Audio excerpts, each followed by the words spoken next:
السلام علیکم دوستو، کیسے ہیں آپ سب؟ امید کرتا ہوں سب ٹھیک ہوں گے، خیریت سے ہوں گے۔ میرا نام ہے شجا۔ میں نائمہ۔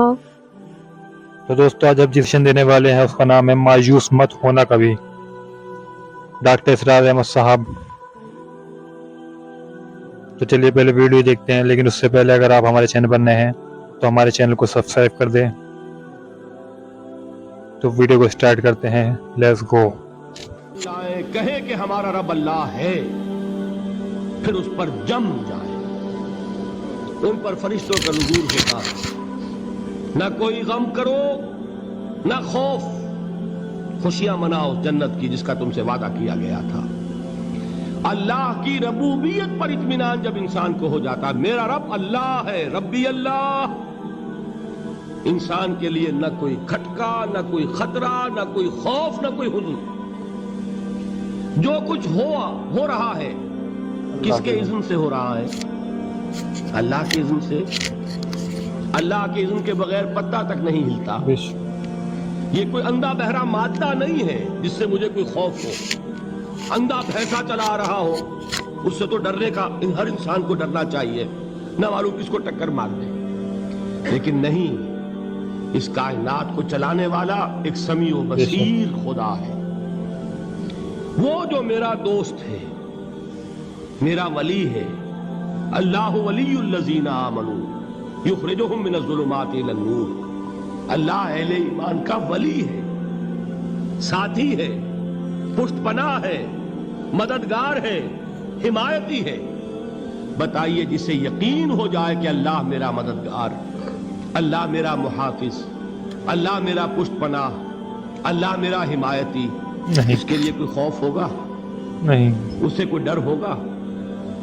میں مثال دیا کرتا ہوں ایک بہت سادہ، پنجاب کے دیہات کی۔ تو بڑا چودھری ہے اور کوئی غریب کسان ہے۔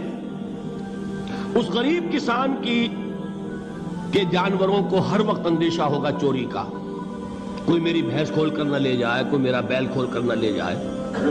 لیکن جس کے بارے میں یہ سب کو معلوم ہو کہ وہ جو بڑا چودھری ہے وہ اس کا دوست ہے، اس کی بچیا کو کوئی خوف ہوگا؟ اس کی بھینس پر کوئی ہاتھ ڈالے گا؟ اسے کوئی اندیشہ ہوگا؟ نہیں۔ کیوں؟ کہ وہ بڑا چودھری، بڑا اس کا یہاں کا سردار، جاگیردار، سب کو معلوم ہے وہ میرا دوست ہے، کوئی میرے خلاف اقدام نہیں کر سکتا۔ اس دنیا میں یہ چھوٹی سی بات اگر آپ کے دلی اطمینان اور سکون کا باعث بن سکتی ہے تو ذرا تصور کیجئے۔ میں لفظ تصور استعمال کروں گا صرف اس لیے کہ اس کا ہم جس کو کہتے ہیں ادراک اور شعور کر نہیں سکتے، اگر کے ساتھ کر سکتے۔ اگر یقین ہو کہ اللہ میرا مددگار اور یقین ہو کہ اللہ ہر آن میرے ساتھ ہے، پھر کوئی خوف، کس کا خوف؟ کوئی شے اللہ سے بالا تر ہے؟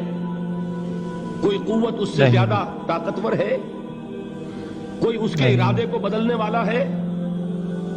کوئی اس کی مشیت کے آڑے آنے والا ہے؟ یہی بات ہے جو حضور نے فرمائی، یہ ایمان کا حاصل ہے لب لباب، کہ دیکھو اچھی طرح اس بات کو ذہن نشین کر لو، اگر تمام انسان مل کر تمہیں کوئی نقصان پہنچانا چاہے نہیں پہنچا سکتے، مگر جو کچھ اللہ نے لکھ دیا ہو، اور تمام انسان مل کر تمہیں کوئی نفع پہنچانا چاہے نہیں پہنچا سکتے، مگر وہ شے جو اللہ نے طے کر دی۔ آپ پھر میں کہوں گا ذرا طاری کیجئے، اسے فرض کیجئے، اسے سوچئے۔ اگر اس حدیث پر ہمارا دل ٹھکا ہوا ہو تو کسی سے ڈر ہوگا؟